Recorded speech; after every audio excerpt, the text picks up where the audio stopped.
Welcome to Ordinary Voices session. This is a platform where young people get to engage, to be able to discuss current issues, emerging issues, and to be able to find solutions. I'm your host, Valdivia Virginia, and I'm going to be the host for the current session. I have my guest today who will be introducing themselves very, very soon. At the moment, I'll be able to speak, and our theme for the day is reimagining education for the 21st century. And we are able to focus on the SDGs. Particularly, my personal favorite SDG is gender equality, and I'm sure our guests will be able to engage on the SDGs. GYF, we focus on eradicating poverty, one home at a time.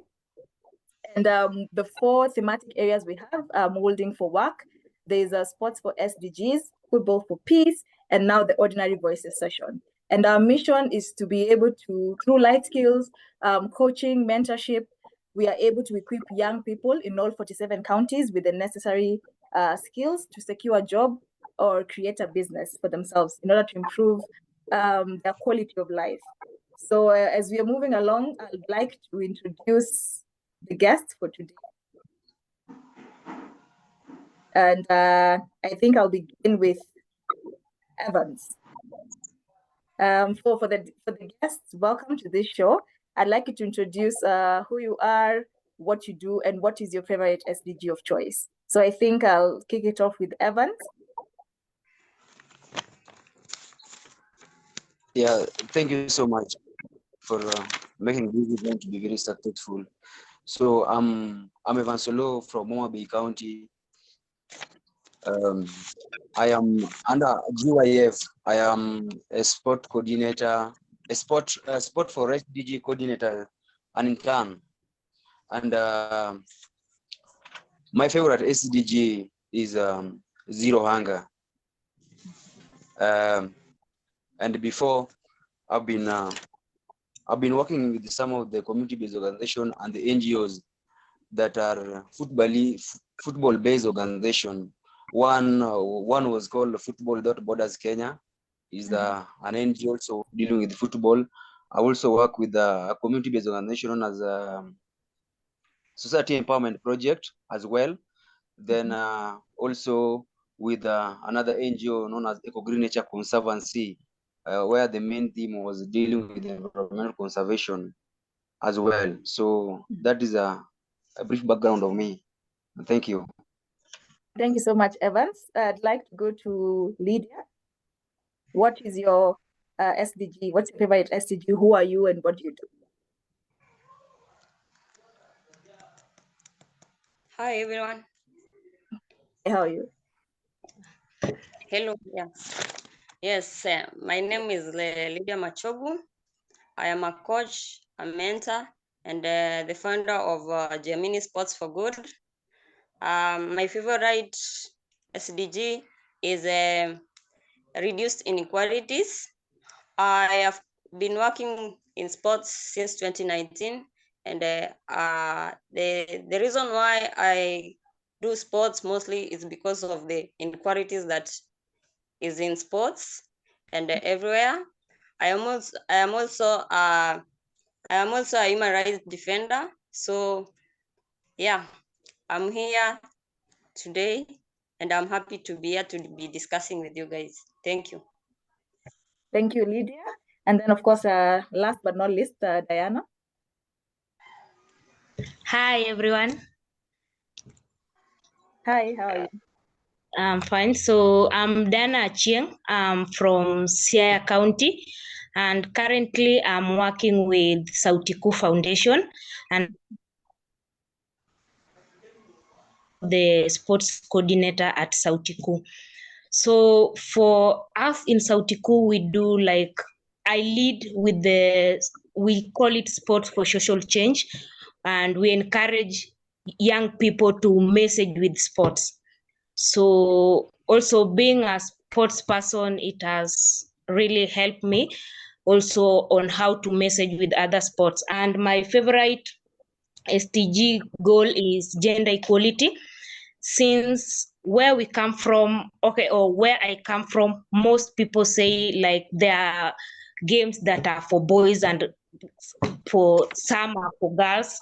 So that's initially why the gender equality is my favorite goal. Okay, thank you so much for that. Thank you to our guests for the introduction. Before we proceed, allow me to be able to speak to some of the work that GYF does, especially in sports.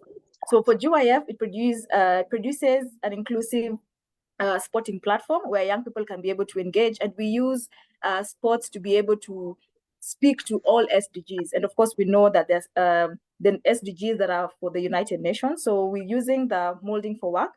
Students and their passion project, GYF can be able to lead in the initialization and delivery of any project or program in the area.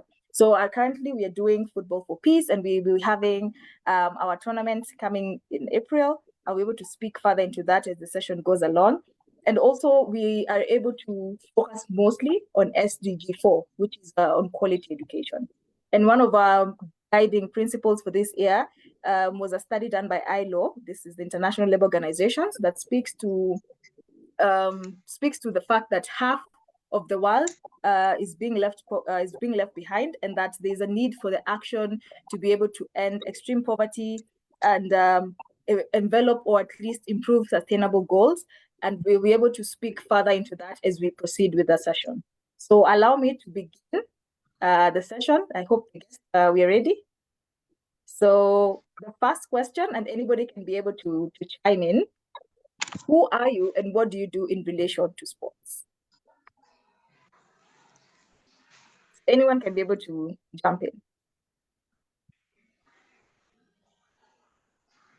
For the guests, who's ready to speak to that? Yeah, I can take. Yes. Yeah. So like I said in introduction, I am an environmental activist. That is one.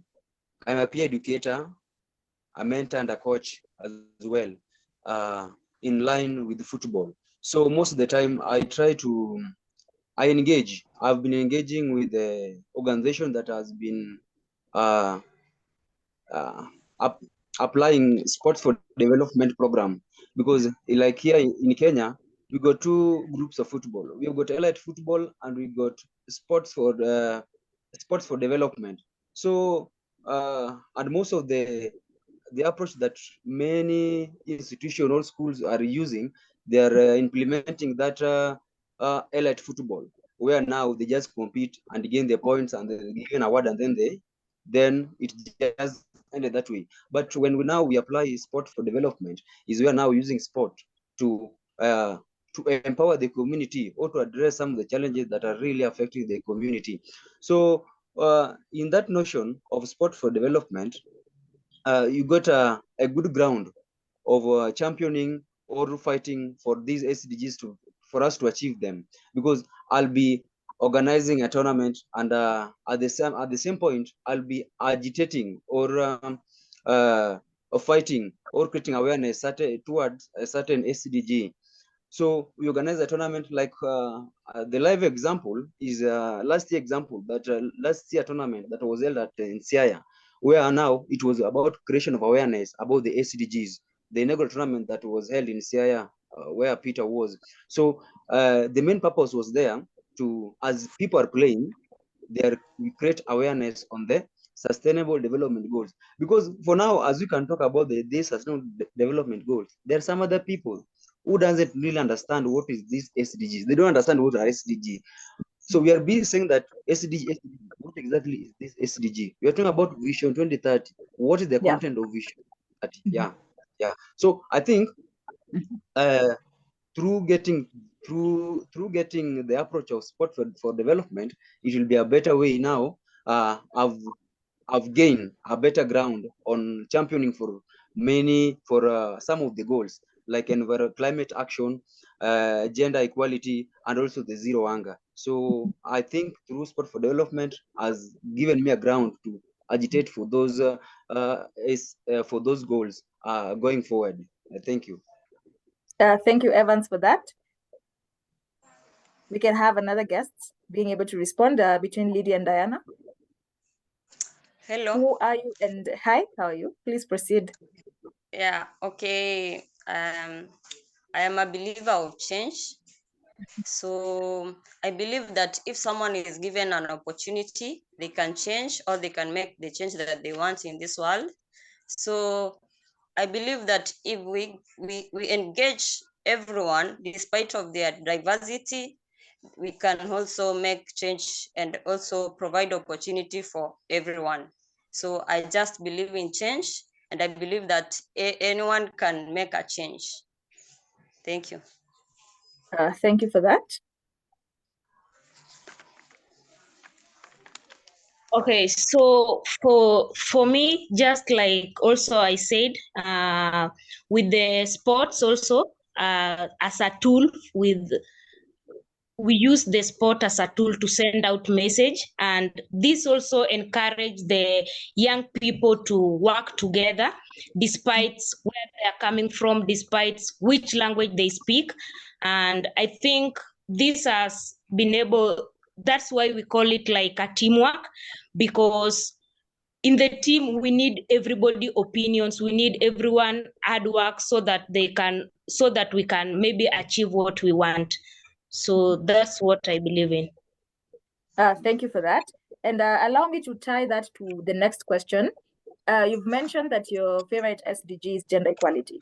So based on that, how are you able to use that to mobilize actions that can be able to achieve the SDG by 2030? That's for you, Diana. Yes. Okay, so with the also the gender equality, we're also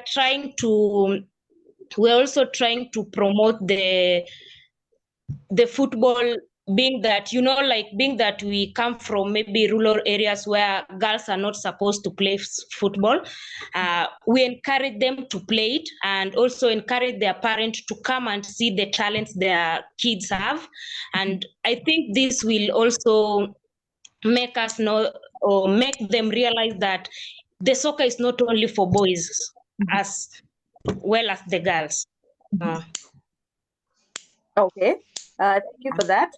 Evans, would you like to chime in terms of your favorite SDG over zero hunger? What action do you think can be taken to achieve the SDG by 2030? Yeah. I develop much interest on the zero hunger, and how can I use sport maybe to make sure that the SDG is achieved by the end of 2030. So in sports, I've got like developing some of the initiatives like sport for agribusiness. Yes. You know, when this program now, I've got my players in different regions, being as a coach. So we introduce this program of sports for agribusiness. This is where now you will be educating the players themselves. Like now, wherever you are coming from, in every home where you are coming from, you need to sustain yourself. So when you're carrying out the small agriculture that like I was encouraging home to home agriculture, where now you are encouraging them to grow the indigenous vegetables, in which as per now they're on high demand. So when they grow in a certain let's say 20 by 30 meters they plant, it was approximated that in every market day, like where I'm coming from, it was always on a Monday and Thursday. So probably there's a chance of one individual getting 300 bob in a week. A player is able to get 600 when the vegetable are sold, because they're on higher demand. We are planting something that it is on high demand, not something that is in plain that people won't buy. So when sport for agribusiness is introduced, now you tell them what exactly do we need to do in this sport for agribusiness, and what do we need to plant, because now we need to sustain themselves. You are going to school, you need to eat, you need to buy pens and books.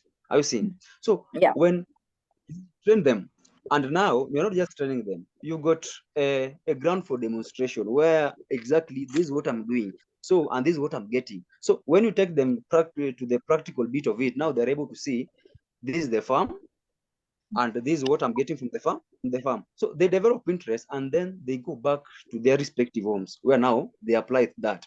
So I think that is a program that can, when handled very well and with a thorough follow-up, it can make sure that the people in the community got food and they got money to sustain themselves in their daily activities. Yeah. Thank you for that, Evans. And Lydia, what would you seek to achieve through SDG 5, that is gender equality, to mobilize actions towards having the gender equality actually realized before 2030? What actions do you take? Okay, for me as a coach Mhm. and a mentor, because I am involved with youths, Mhm. I mostly love partnership.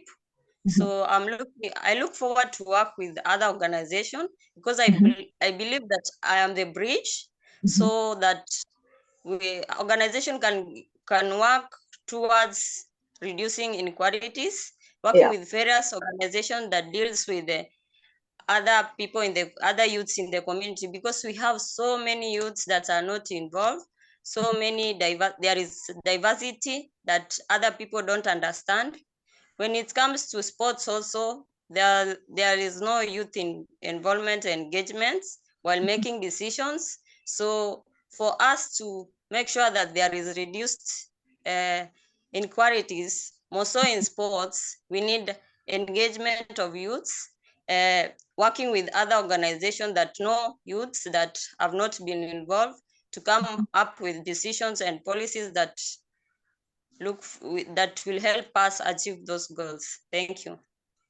Thank you for that. And I like the fact that our guests are actually taking the ball to their court, in the sense that they're saying what they are doing in relation to achieving their SDGs.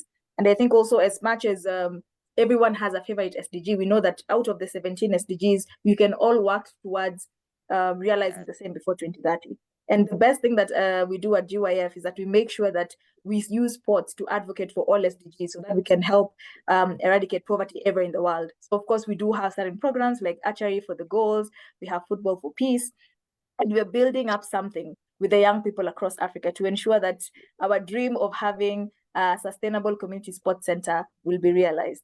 So moving along, I think we're going on well. So those who are listening in, feel free to also ask questions to the guest for today.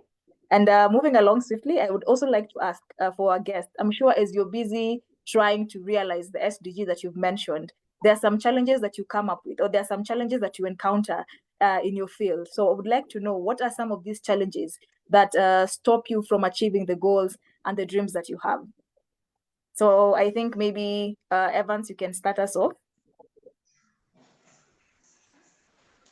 Yeah. During the process of working towards achieving the goal on zero hunger, there are some of the challenges that I encountered. One is there's not that clear framework on sustainability of that project, because now I've got an initiative called Sport for Agribusiness, but now I don't have a clear framework on sustainability, because it is good I introduce something on the ground, then will it be sustainable? Will it be there to run for a longer period of time? So when you don't have got a clear framework on sustainability, it is a big challenge that really faces many projects. Really, many projects are encountering currently. Then another challenge that also I encountered is inadequate commitment to the group that you are dealing with, because I'm dealing with a group of players from different communities, and you get that that commitment. Maybe there's something on the ground that we need to do, or a task that I have been given. Can you go and do this and this? Then tomorrow we can start at a certain point. But now they go and just get reluctant. Nobody is chipping in to take the task. So meaning that as when tomorrow comes, you'll be just like you are 2 steps backward. You'll be taking back back to start again. So when we don't have that committed people and a committed group, is another challenge that you'll be encountering to execute or to achieve the goal that you are yearning for.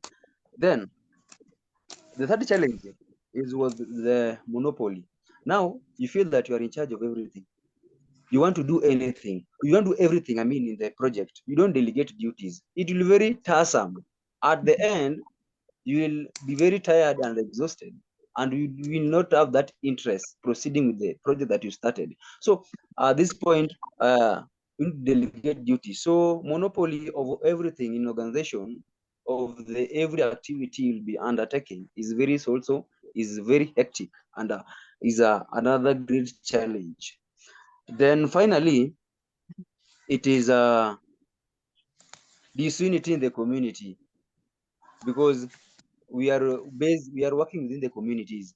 So you find that there's a program where now you need to combine maybe 5 homes to demonstrate something, and these homes, they are disunited. So is a challenge to bring them together, and if in case they come together now, getting to speaking one voice and agreeing on one thing is also very hectic. So on my side, those are challenges that I've been encountering when trying to go through achieving the goal of zero hunger so far. Thank you. Okay. Thank you so much, Evans. For Diana and Lydia. Okay, so I think I'll go. And one of my biggest challenges that, when we are working with the youths, it's sometimes it gets hard because some of the parents are not promoting or are not supporting their kids, and this probably like this will make their kids like to lose hope. And also, since when maybe we are training or doing the workshop, or also like doing the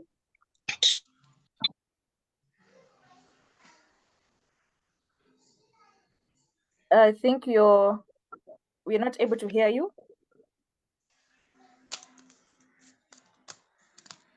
Diana, are you able to hear us? We are not able to hear you. I think your internet may have. I think as we're waiting for her, Lydia, maybe you can step in. Okay.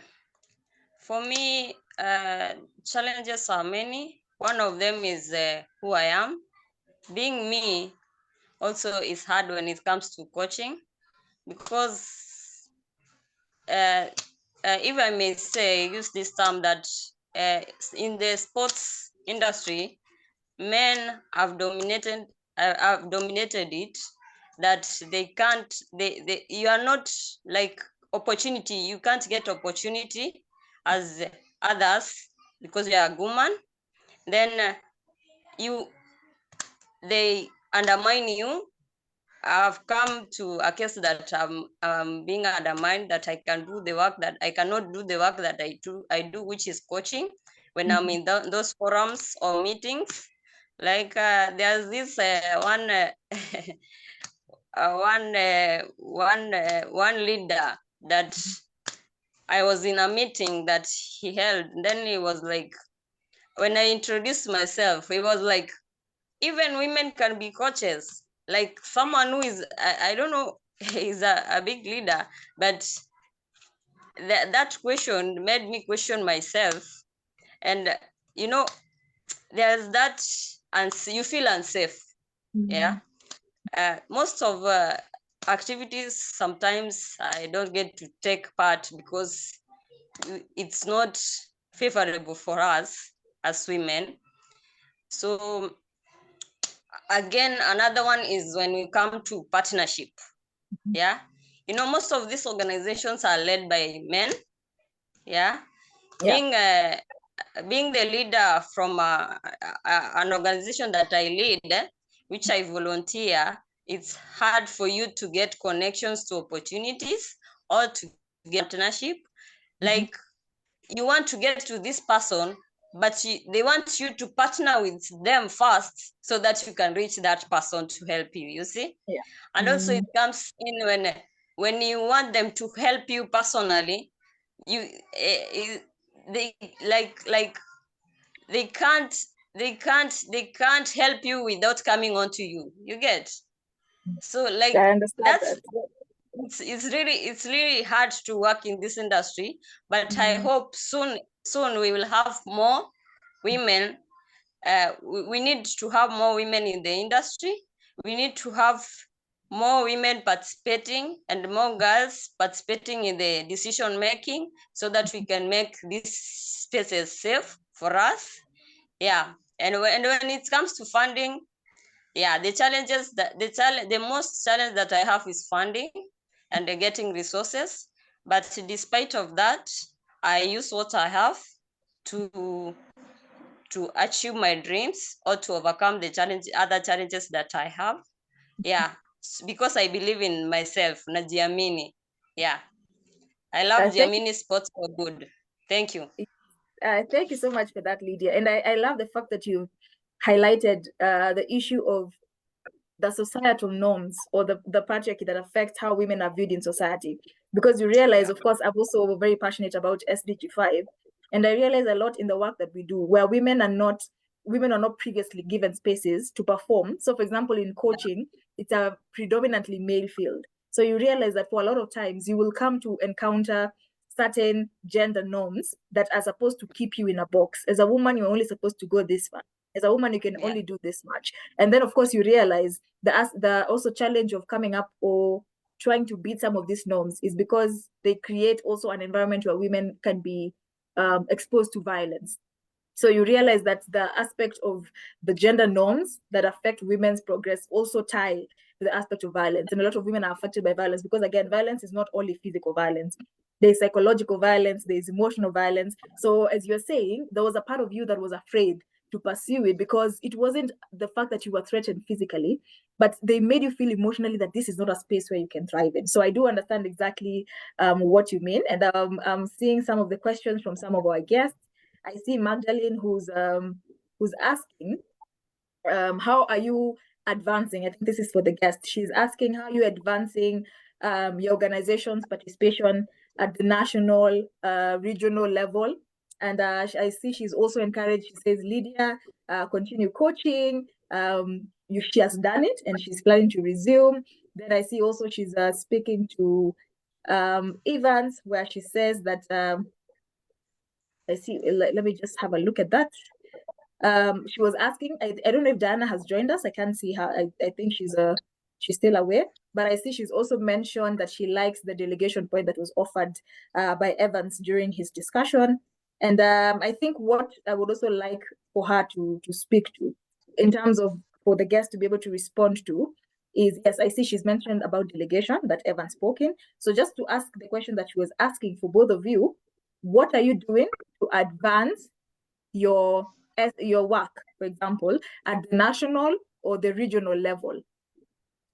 So maybe you can just say maybe one thing, just 1 minute of what exactly maybe have you done to be able to create the what is it called, to market per se the work that you're doing at maybe a more national level or a more regional level, maybe participating through certain programs that are ongoing, that are not exactly in your region or where you're staying. Maybe has any one of you done anything that is outside maybe their space to be able to advance the work that they're doing?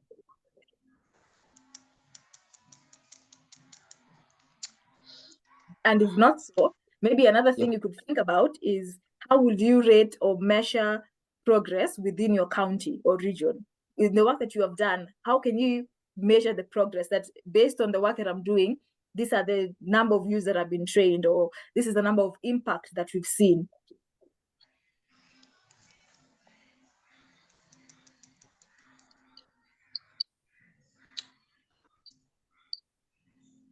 Yes, Evans, I see you want to respond.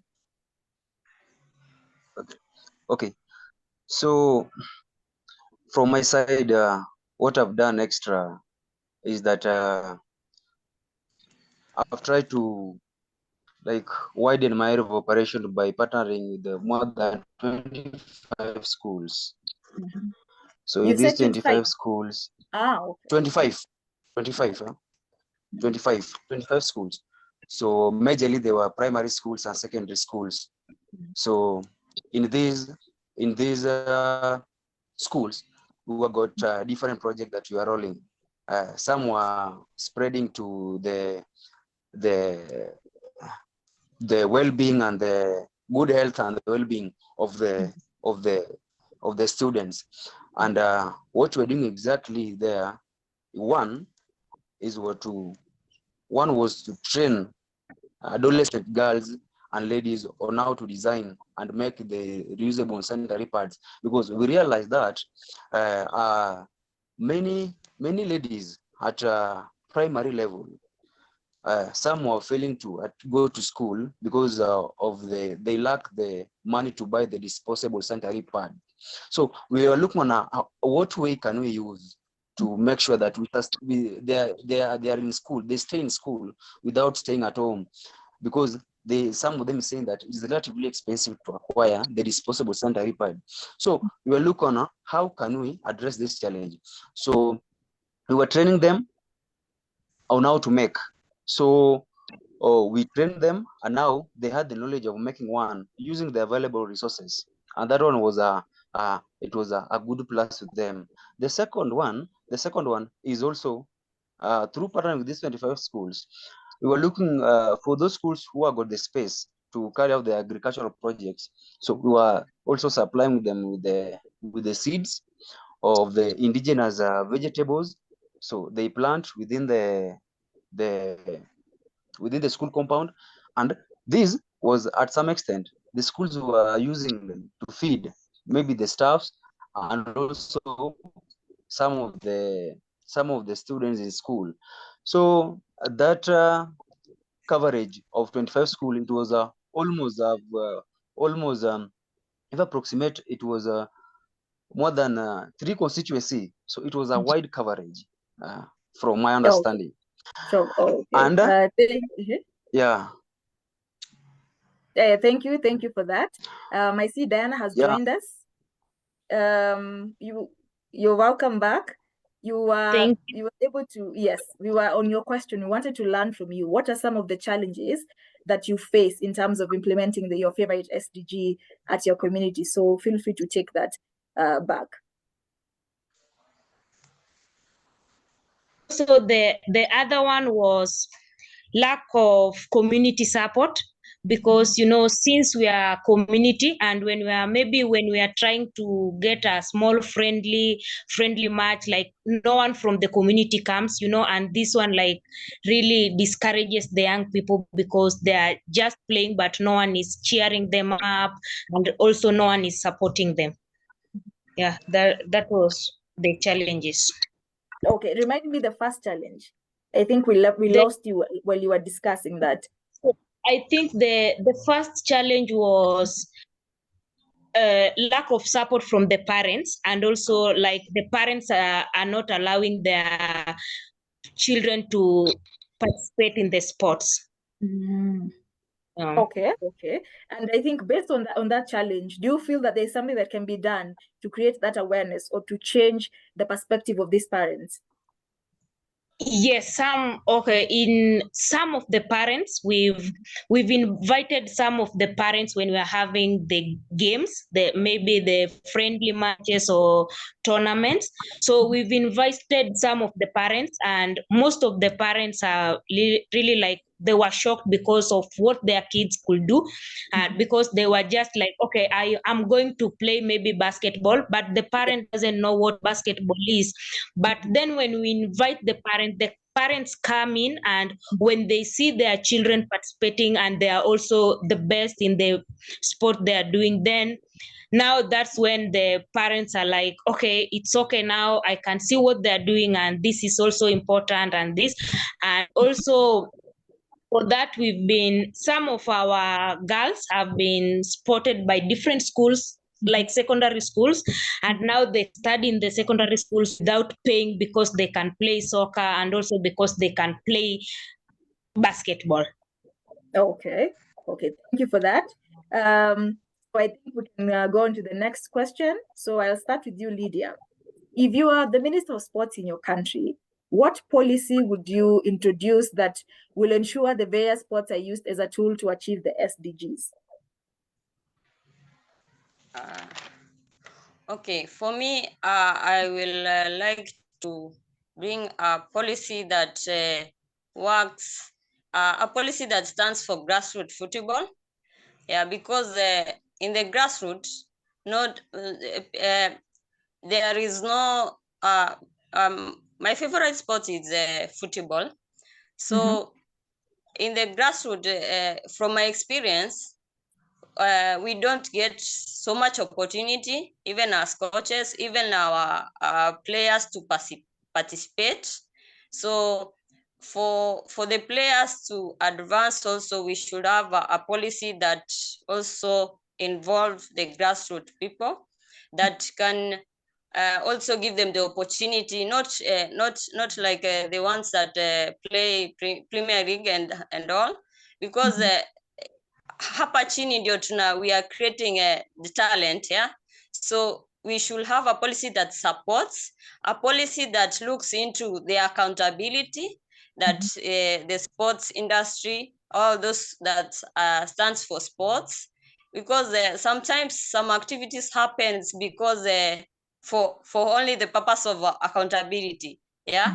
There's no monitoring for the purpose of accountability and monitoring or evaluation. So we need those, we need that can see the impact in the grassroots, what is happening there qua ground. We achieve the goals that we are supposed to achieve, or organizations are just working for the purpose of accountability and getting funding, yeah. So we need to see the change made. We need to come with a policy that can see the change in the grassroots football or grassroots sports, that can see each and everyone and each and every youth, despite of their diversities, despite of so many sports have to come in. The only sport I can see that is being played most of the time is football and basketball. There's no these other sports that involve maybe the physical challenged persons, yeah. So we need those opportunities to lead to those opportunities to reach all the youths, yeah, all the different the poor, the rich, every youth in the community, because I believe everyone, if given opportunity, they can do it, yeah. They can even help you make a change, you know. You use a youth to get to another youth, yeah. Sports bring youths together, you see. So we need to go into the grassroots where we can help people, where there is so many challenges, yeah. Thank you. So that's the policy. Okay, thank you. I think, sorry? Have you gotten the idea? Yes. I think from what you're saying, I'm able to see coming up with a more inclusive policy that allows everyone to participate. That is women, PWDs, and also I've had something on grassroots lobbying, so that making sure that people at the lower levels of community are able to understand the importance of football. Yes. Okay. Thank you for that, Lydia.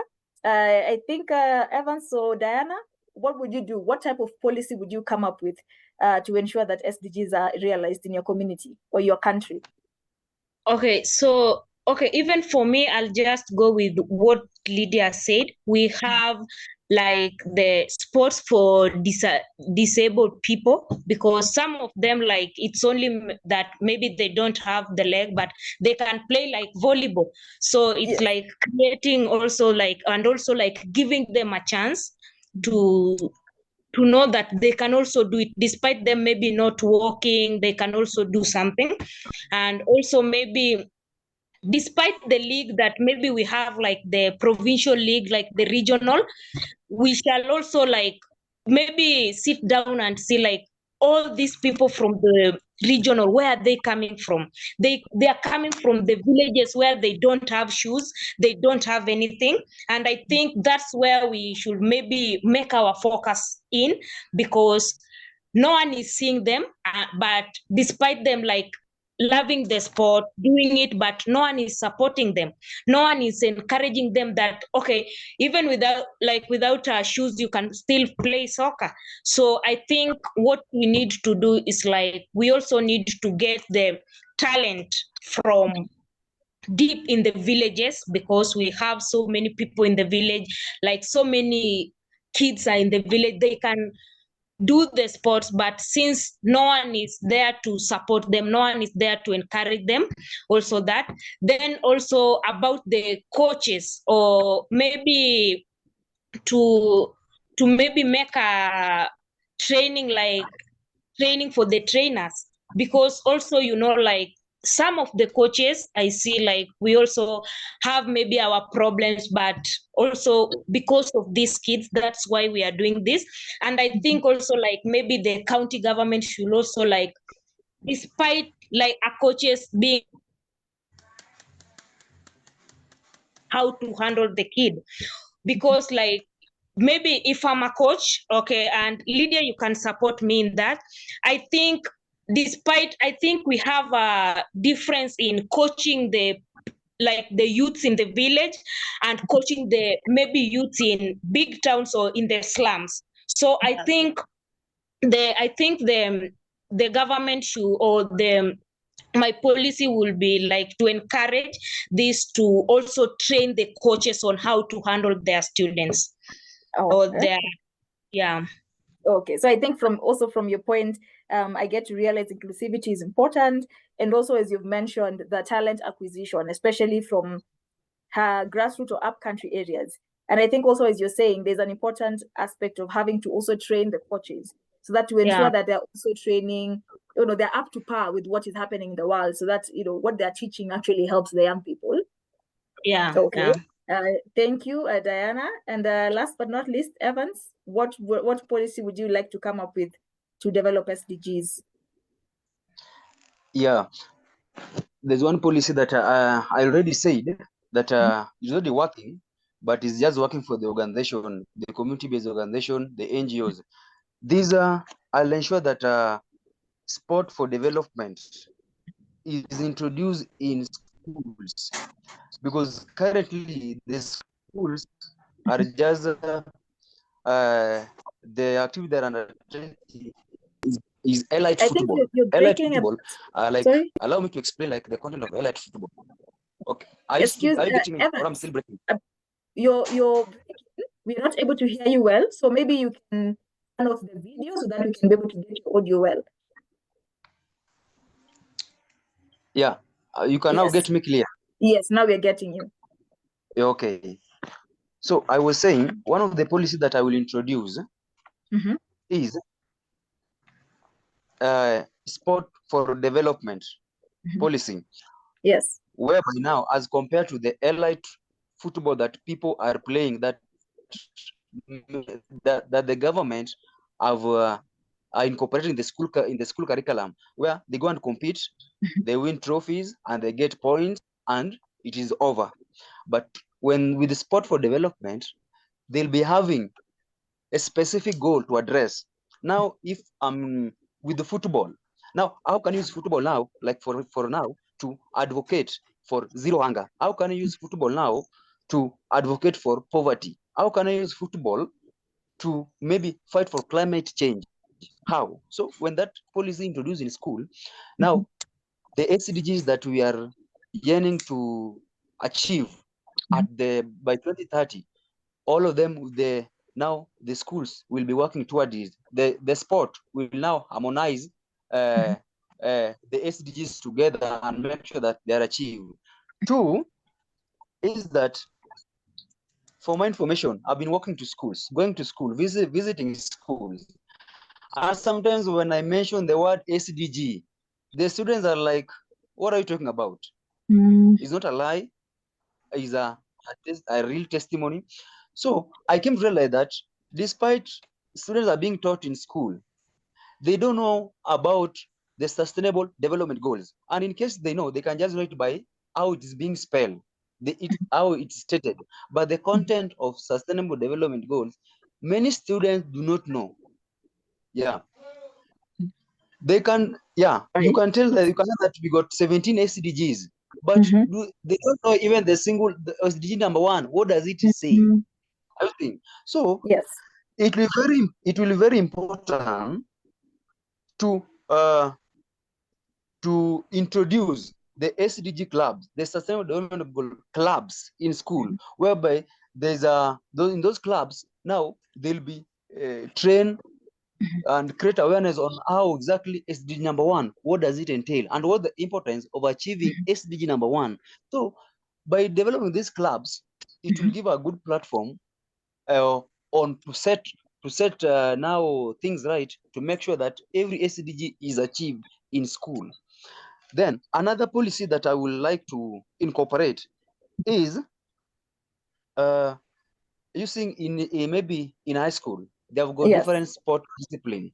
We got football, we got rugby, we got basketball. So in every sport discipline, Yes. They need to be assigned one of the SDGs. If football will take no poverty, that is their SDG.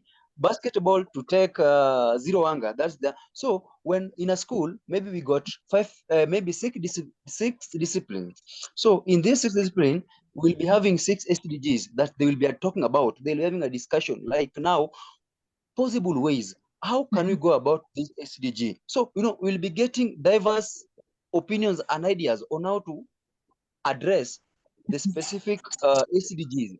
So when that one is introduced in school, it will be very effective. Of now, the student will be very familiar. They know about the SDGs now. They're aware of it, as compared to now when they just listen. Sometimes they just see it on a TV, like there's certain development goal, but they don't know the content of it. So through these 3 policies, we'll be able to work very smoothly to ensure that the sustainable development goals are achieved at the end. Yeah. Okay. So I think also from you, the biggest aspect, or at least the biggest point I can hear, is the awareness creation. The young people need to know what it is, what is SDGs, what can they do in terms of their role of improving, realizing SDGs of 2030. So I think so far the conversation is going on well. Thank you so much for that, for the guest. And I think there was a question that was raised, but how can all of you collaborate after this? In terms of now the guests, Lydia, Diana, and Evans, what could you say? What, in 30 seconds, how do you feel like you can collaborate after this? Just 30 seconds each before we conclude the session. How can you guys collaborate beyond this session?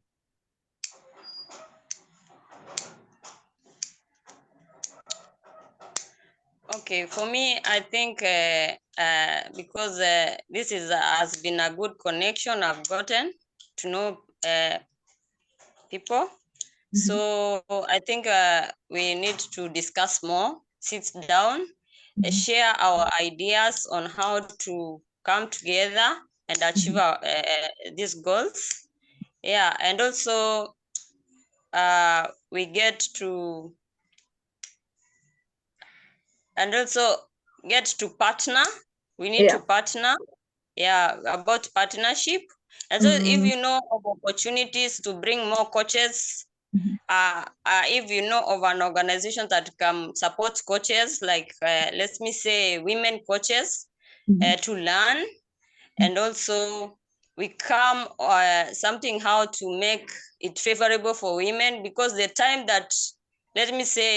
that these courses are offered are not favorable for women, because of they have responsibility at home. So we need to talk, because if you want change, you need to have people inside, the people involved, people that will work in the sports industry for our goals to work. Yeah, and they support each other. Yeah, find ways to support each other. If you get someone to support us, let's support each other. Thank you. Thank you for that. And I think, of course, even after this, we'll be able to, the 3 of you can be able to also sit and really think of. What is wrong with the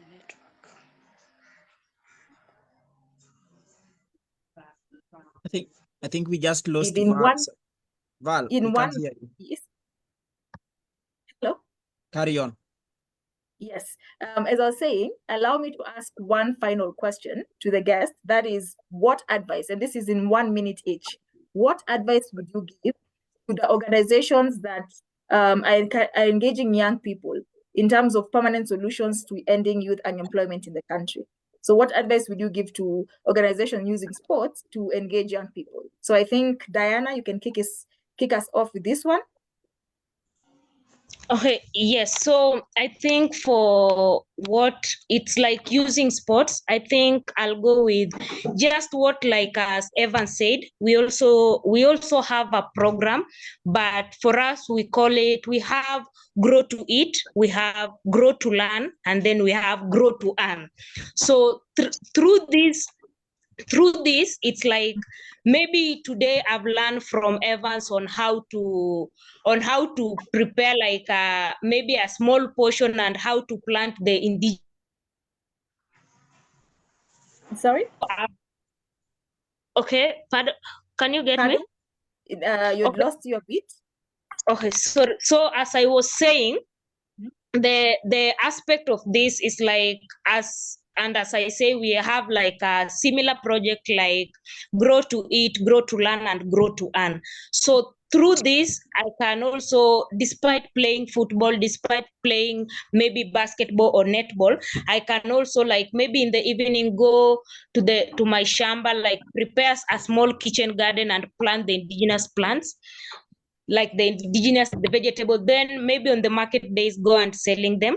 And also maybe also for the organizations, I think for the youths who are really finding interesting in like coaching and everything and mentorship, we can also like give them a platform by maybe training them on the different things like coaching, referees, or even being a mentor.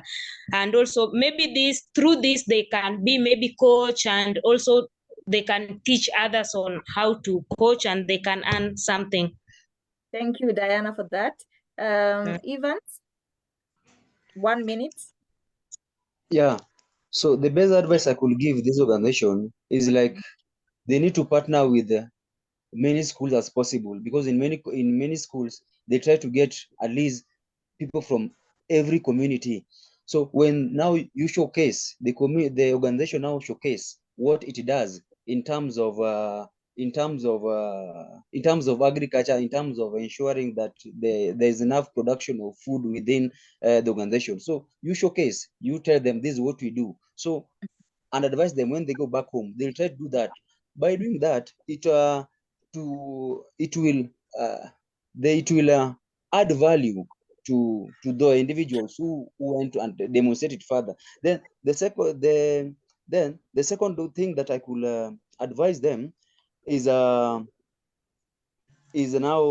to introduction of this initiative.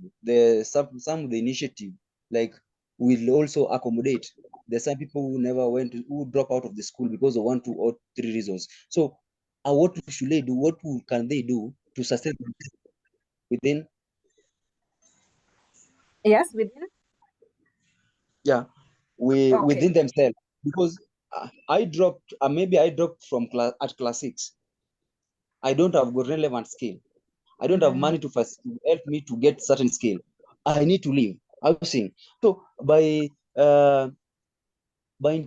telling them, introducing this initiative and telling them you can do this and get your money to sustain yourself, to live a life that you want. So I think that one is another way I'll advise them to do. Thank you so much. And Lydia?